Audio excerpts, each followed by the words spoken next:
오늘 함께 보실 하나님의 말씀은 잠언 16장 1절에서 9절 말씀입니다. 잠언 16장 1절에서 9절 말씀입니다. 함께 교독하겠습니다. 마음의 경영은 사람에게 있어도 말의 응답은 여호와께로부터 나오느니라. 사람의 행위가 자기 보기에는 모두 깨끗하여도 여호와는 심령을 감찰하시느니라. 너의 행사를 여호와께 맡기라. 그리하면 내가 경영하는 것이 이루어지리라. 여호와께서 온갖 것을 그 쓰임에 적당하게 지으셨나니 악인도 악한 날에 적당하게 하셨느니라. 무릇 마음이 교만한 자를 여호와께서 미워하시나니 피차 손을 잡을지라도 벌을 면하지 못하리라. 인자와 진리로 인하여 죄악이 속하게 되고 여호와를 경외함으로 말미암아 악에서 떠나게 되느니라. 사람의 행위가 여호와를 기쁘시게 하면 그 사람의 원수라도 그와 함께 화목하게 하시느니라. 적은 소득이 공의를 겸하면 많은 소득이 불의를 겸한 것보다 나으니라. 다 같이 읽겠습니다. 사람이 마음으로 자기의 길을 계획할지라도 그의 걸음을 인도하시는 이는 여호와시니라. 아멘. 오늘은 잠언 16장 1절에서 9절 말씀을 가지고 너의 행사를 여호와께 맡기라 라는 제목으로 하나님의 말씀을 전하도록 하겠습니다. 우스갯소리로 한번 얘기를 해보겠는데, 우리 알라딘의 요정에 보면 진이 나오잖아요. 이 램프를 문지르면 진이라는 요정이 나오면 소원을 빌 수 있잖아요. 만약에 지금 여러분한테 이런 진이 요정이 와서 여러분이 소원을 빌 수 있다고 한다면 여러분은 뭘 비시겠습니까? 뭘 해달라고 얘기하시겠어요? 한 방에 그냥 주름이 쫙 펴지는 걸 원하세요? 아니면 건강을 회복하는 걸 원하세요? 아니면 한 20년만 젊었으면 좋겠다, 이런 걸 원하십니까? 사람이 소원을 가지고 살아간다라는 것은 우리가 하나님의 형상을 본떠서 만들어졌다라는 증거입니다. 하나님은 뭔가를 창조하시고 어떤 일을 하실 때에 그 속에 그냥 하시는 게 없어요. 하나님은 그 안에다가 하나님의 소망과 하나님의 뜻을 담아서 모든 것을 창조하시고 그 일을 만들어 가세요. 우리가 인생을 살면서 뭔가 더 나은 미래를 생각하고 소망을 마음에 품고 살아간다는 것은 하나님께서 우리에게 주신 성품의 특징 중에 하나인 겁니다. 그러나 우리가 우리 안에, 우리 인생에서 소망이 있고 뭔가 소원하는 바가 있기 때문에 또 인생이 힘들기도 해요. 소원이 우리 안에 들어오게 되면 어때요? 그걸 어떻게 하든 이루고 싶어가지고 어때요? 밤잠을 잘 못 이뤄요. 그래서 그거를 간절히 원하면 원할수록 그것을 어떻게 하면 이룰 수 있을까 하면서 여러 가지 계획들을 짜잖아요. 플랜도 하고 이런 것도 생각하고 그러죠. 많은 계획들도 또 여러 가지 궁리를 하면서 밤잠 못 이룰 때가 많죠.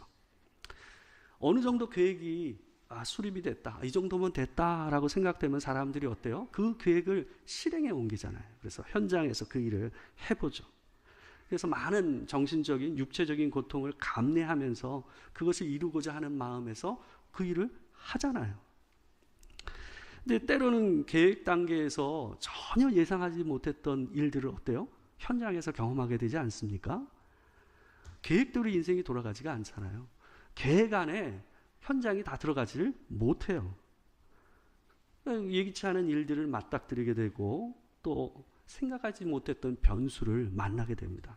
그러다 보면 예기치 않게 실패를 맛보기도 하고 또 때로는 그 위기를 잘 넘겨서 성공을 맛보기도 해요.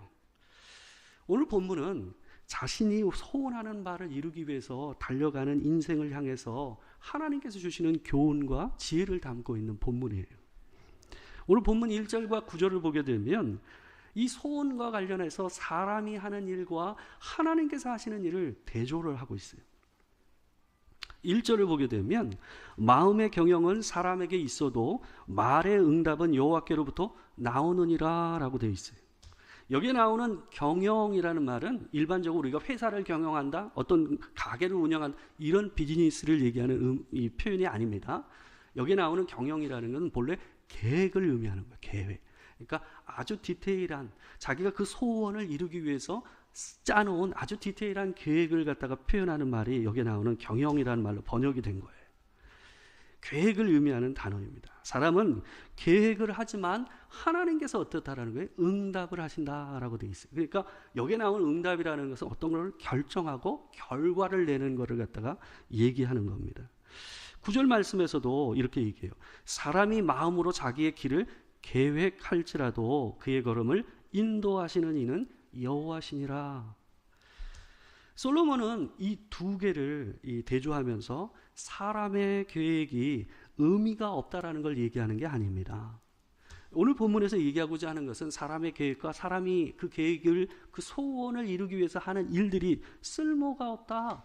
그냥 단지 하나님께 기도하라, 하나님을 의지하고 살라, 이 얘기를 하려고 그러는 게 아니에요.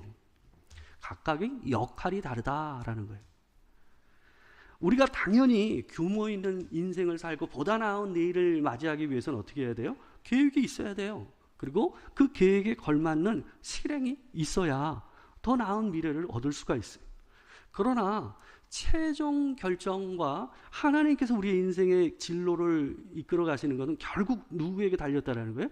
하나님께 달려있다라는 것은 잊지 말고 살아라라는 말을 하고 있는 거예요.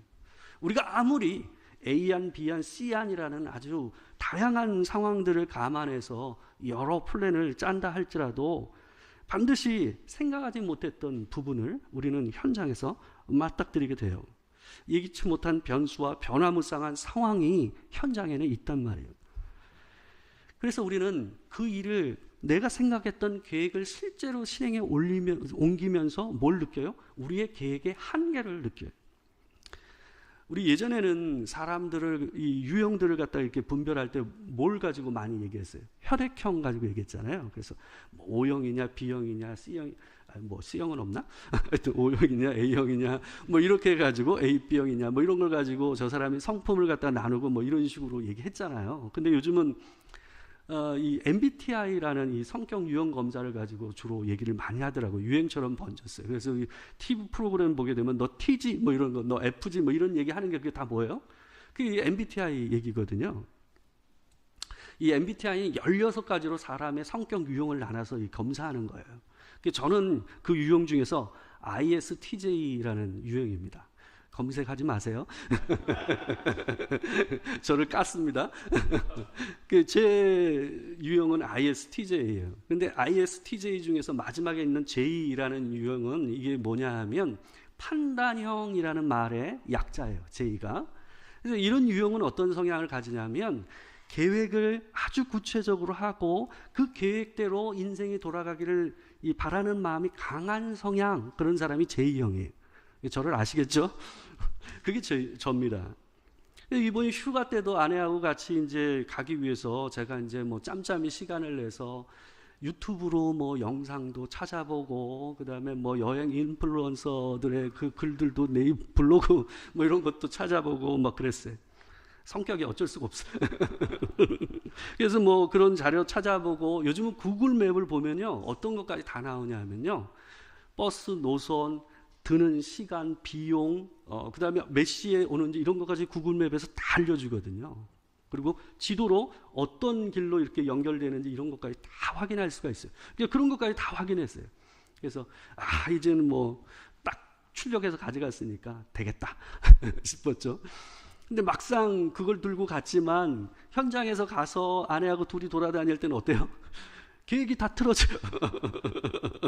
그렇게 딱 맞아 떨어지지가 않아요. 시간도 안 맞고, 때로는 내가 계획한 대로 돈을 쓰지 않아야 될 곳에서 돈도 쓰게 되고, 그죠? 그 일정을 거꾸로 뒤집어서 쓰게 되고, 뭐 먹기로 했던 거 못 먹고, 뭐 이런 일들이 다반사예요. 뭐 그러다 보니까 뭐 여실히 제가 이제 느끼는 거죠. 다시 한번 계획은 계획일 뿐이구나 하는 생각을 갖다가 제가 많이 느꼈어요. 그래서 그게 인생이에요. 계획대로 가는 인생은 없어요. 여러분 계획하셔서 지금 이 인생에 여기까지 오셨어요? 그런 거 아니잖아요. 사람은 자신의 인생의 변수를 다 알 수가 없어요. 그래서 현장이 중요하다는 말을 그렇게 인생을 산 사람들이 얘기하는 거예요. 학교에서 배운 거, 책으로 배운 게 의미 있지만 그것만으로는 절대 못해요. 그잖아요. 자격증 딸 때 열심히 했던 공부했던 그거 가지고 운전이 돼요? 그거 가지고 운전이 안 돼요. 그게 인생입니다. 어떤 면에서 우리는 소원을 들고 살면서 그 소원을 따라 그것이 이루어지길 위해서 열심히 사는 그 과정을 통해서 뭘 느껴요? 저를 깨닫게 되는 거예요. 아, 내가 어떤 존재이구나 하는 것을 느끼게 되는 거예요. 아, 참 이만큼 내가 연약하구나. 아, 내가 아무리 섬세하게 뭔가를 계획하고 세운다 할지라도 실제 일을 해보면 그런 게 아니구나 하는 것을 우리가 많이 느끼잖아요. 그래서 어떤 면에서는 계획을 세우는 게 더 필요한지 모르겠어요. 계획을 세워보고 실제로 해보면 자기의 약함을 확실히 알게 되니까요. 근데 계획을 세우지 않고 준비하지 않은 사람은 자기가 뭘 약한지도 잘 몰라요. 그러니까 계속 그 일을 반복할 뿐인 거죠. 하나님께서는 우리의 소원을 이루어 가시는 그 과정을 통해서 우리 자신을 보게 하세요. 그것을 이루시고 또 내 인생의 길을 인도하시는 분은 하나님이시구나 하는 것을 느끼게 되는 거예요. 아, 나 혼자는 그렇게 할 수가 없구나 하는 것을 느끼면서 인생을 살아가게 되는 거예요. 계획대로 되지 않으면 어때요? 불쾌해요. 실망스럽죠. 절망이 찾아올 때도 있어요. 그러나 좀 더 시간을 두고 생각하게 되면요, 내 마음 안에 이제 일렁이는 이 감정들이 좀 가라앉아서 조금 시간이 지나서 그 일들을 돌아보면 아, 그래서 그랬구나 하는 생각이 들 때가 참 많아요. 그렇지 않아요? 저도 그럴 때가 많거든요. 오히려 그때 그래서 잘 됐구나 하는 생각을 할 때가 저는 많았어요. 잘 알지도 못하고 세운 계획, 또 어떤 변화와 변수가 생길지 알지 못하고 세운 이 계획, 내 이 미천한 계획을 따라서 내 인생이 움직여졌다고 한다면 어때요? 어쩌면 제가 생각한 것보다 훨씬 더 나쁜 상황에 놓여져 있었을 수도 있겠다 하는 생각을 저는 많이 합니다. 그래서 하나님께서 이루시는 인생을 사는 우리는 언제나 생각하지 못한 일이 일어났을 때에 기대를 가질 수가 있어요. 아, 하나님께서 내 미진한 계획과 연약한 생각에서 나오는 것들을 만지시고 계시는구나. 그래서 그것을 보완하셔서 아, 내 인생에 부족한 것을 채우고 계시는구나 하는 생각을 할 수가 있는 거예요. 그게 신앙인이 가질 수 있는 하나님을 향한 믿음입니다. 그래서 오늘 본문 3절은 우리를 향해서 이렇게 얘기를 해요. 너의 행사를 여호와께 맡기라.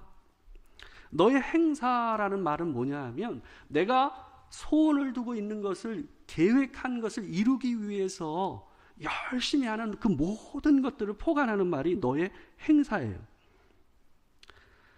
이 너의 행사라는 이 말을 따라서 이 모든 것들을 행하고 나서 하나님께 뭐 하라는 거예요? 여호와께 맡기라라고 얘기했어요. 여기에 나오는 이 맡기라라는 말은 히브리어로 갈랄이라는 말인데요. 이 말은 굴리다라는 말이에요.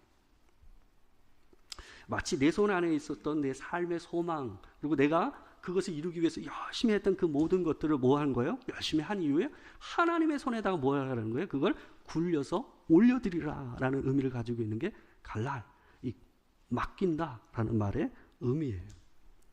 이 말은 우리가 소원을 이루기 위한 노력을 하지 않아도 된다는 얘기를 하는 게 아니에요. 우리는 하나님 앞에서 열심히 살아야 돼요. 좋은 직장을 얻으려면 어떻게 됩니까? 그 직장에 들어갈 수 있는 준비를 해야 돼요. 그죠? 뱃살이 기도한다고 빠지지 않아요. 그죠? 뱃살은 먹는 걸 줄이고 운동해야지 빠져요. 내가 열심히 살아야 돼요. 그죠? 피부 좋아지려면, 좀 젊어지시려면 얼굴에다 바세린도 바르시고 피부과도 가시고 그거 해야 돼요. 그거 안 해가지고는 얼굴 안 바뀌어요. 그죠? 오늘 본문에서 얘기하는 거는 그거 다 하라는 거예요. 그거 하지 말라는 얘기가 아니에요. 열심히 사세요. 해야 할 일을 해야 수입이 들어옵니다. 그리고 내 삶이 바뀝니다. 그러나 그 삶의 결과 하나님께서 궁극적으로 내 삶을 인도하시고 우리의 삶을 어디로 이끌어 가시는 거에 대해서는 어떻게 하라는 거예요? 하나님께 맡기라라는 거예요. 너의 행사를 여호와께 맡기라는 말씀은 우리가 할 것을 다 하고 그 일의 결과를 하나님께 맡기라는 말씀이에요.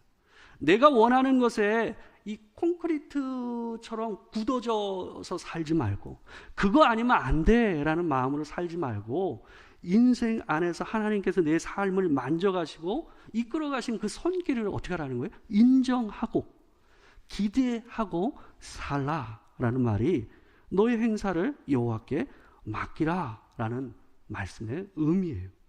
하나님은 우리를 창조하실 때에 우리 안에 하나님의 창조의 뜻과 목적을 넣어 놓으셨어요. 이 말이 무슨 운명론적인 우리의 팔자가 있다 이런 의미를 담고 있는 말은 아니에요. 4절 말씀에서 이렇게 얘기해요.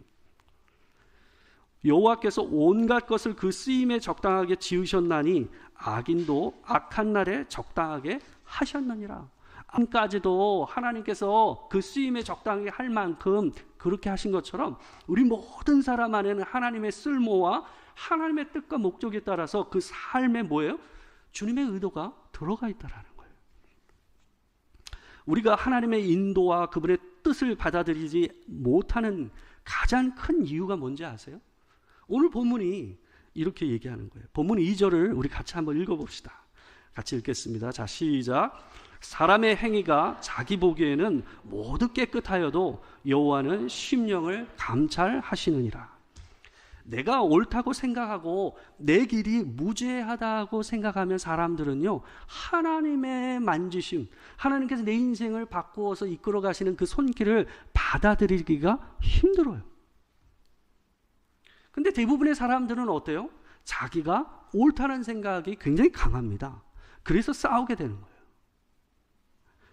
때로는요, 우리가 하나님과도 싸우거든요. 왜요? 내 인생이, 내 생각이 옳으니까요. 내 인생을 이끌어 가시는 하나님, 내 인생을 이 자리를 이끌어 가시는 하나님이 받아들여지기가 쉽지 않은 거예요. 사람들은 본성적으로 자신의 생각이 옳다고 생각하는 경향이 강합니다. 옛말에 처녀가 애를 낳아도 할 말이 있다라고 얘기하지 않았습니까? 그러나 하나님은 우리의 심령을 감찰하신다라고 얘기하고 있어요. 여기에 나오는 심령이라는 말은 동기라는 말이에요. 그러니까 우리 내면 깊은 곳에 있는 내가 그것을 소망하는 궁극적인 동기를 하나님께서 뭐 하신다는 거예요? 감찰하신다. 여기서 감찰하신다는 건 저울에다 올려서 보신다는 거예요. 그래서 하나님께서는 내 자신도 내가 느끼지 못하고 내 스스로도 속고 살 수 있는 내 속 안에 있는 깊은 동기를 어떻게 하신다는 거예요? 그거를 확인하시고 보신다라는 얘기를 이렇게 얘기하고 있어요.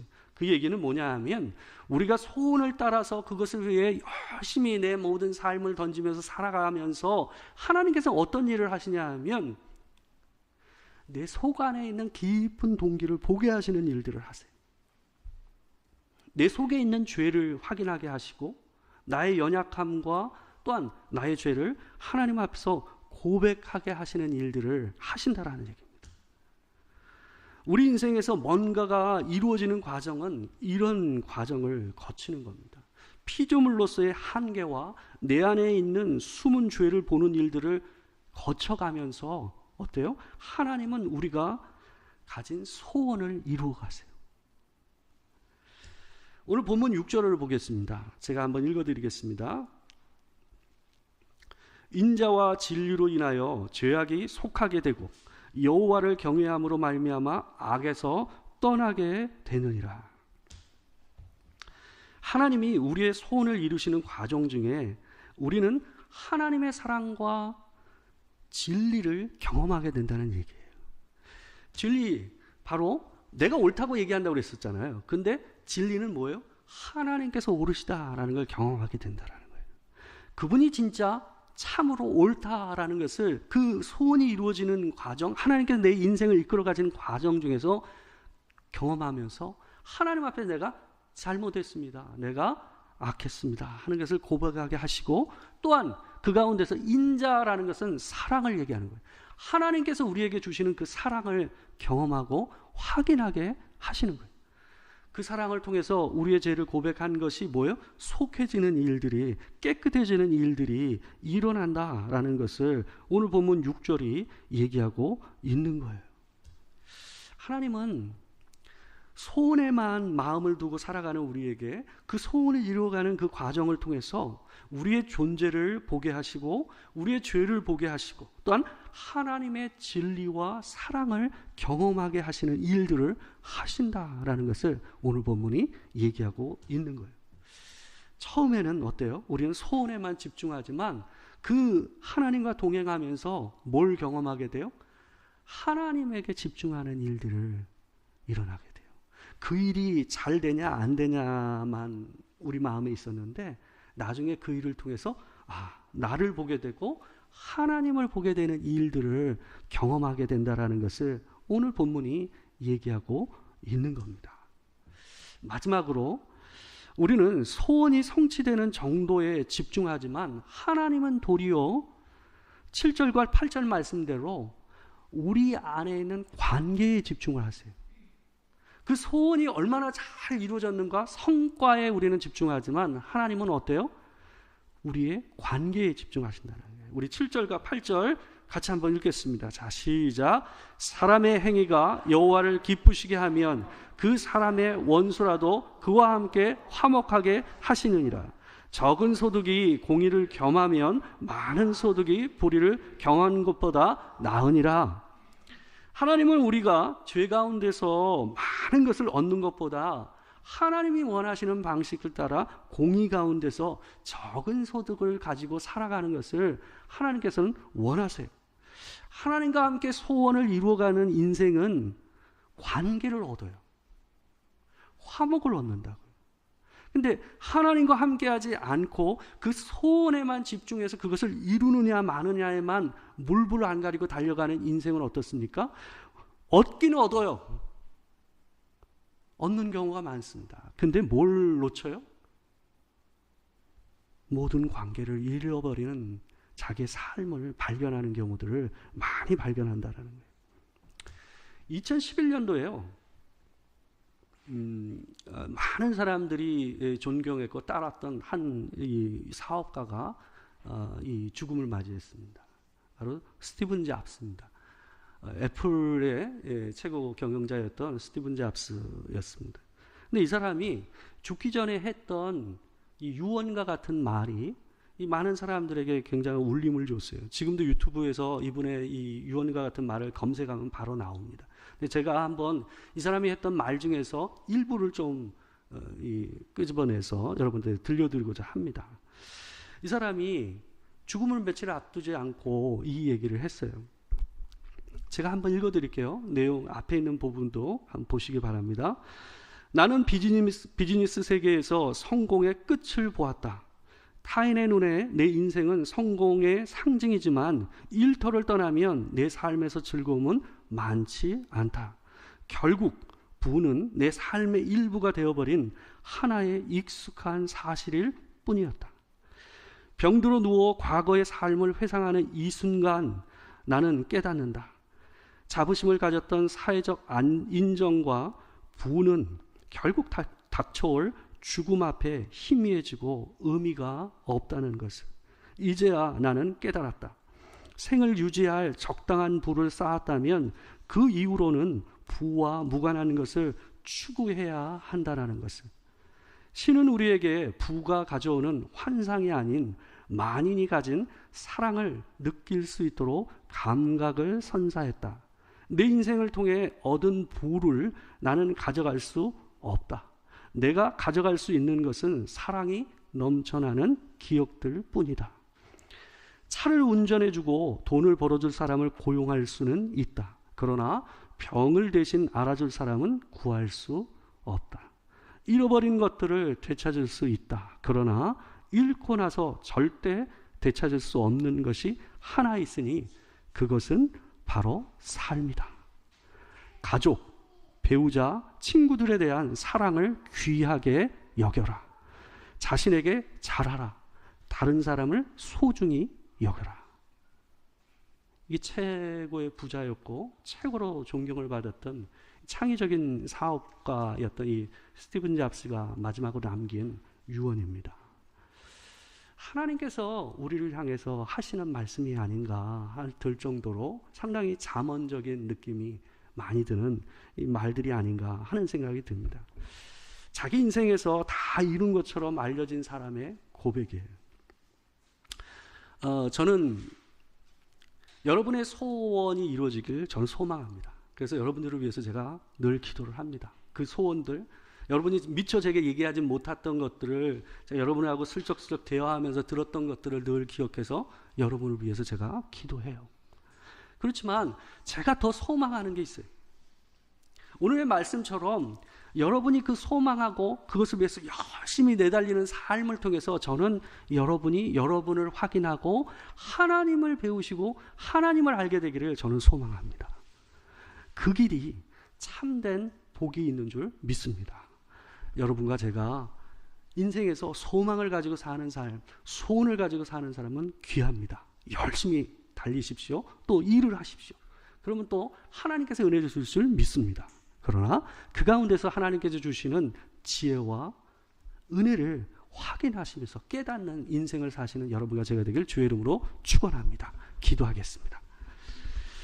한번 잠시 기도했으면 좋겠습니다. 내가 하나님 앞에서 갈망하고 소망하는 것들과 관계돼서 하나님 앞에서 한번 고백했으면 좋겠습니다. 주님, 내가 이걸 원합니다.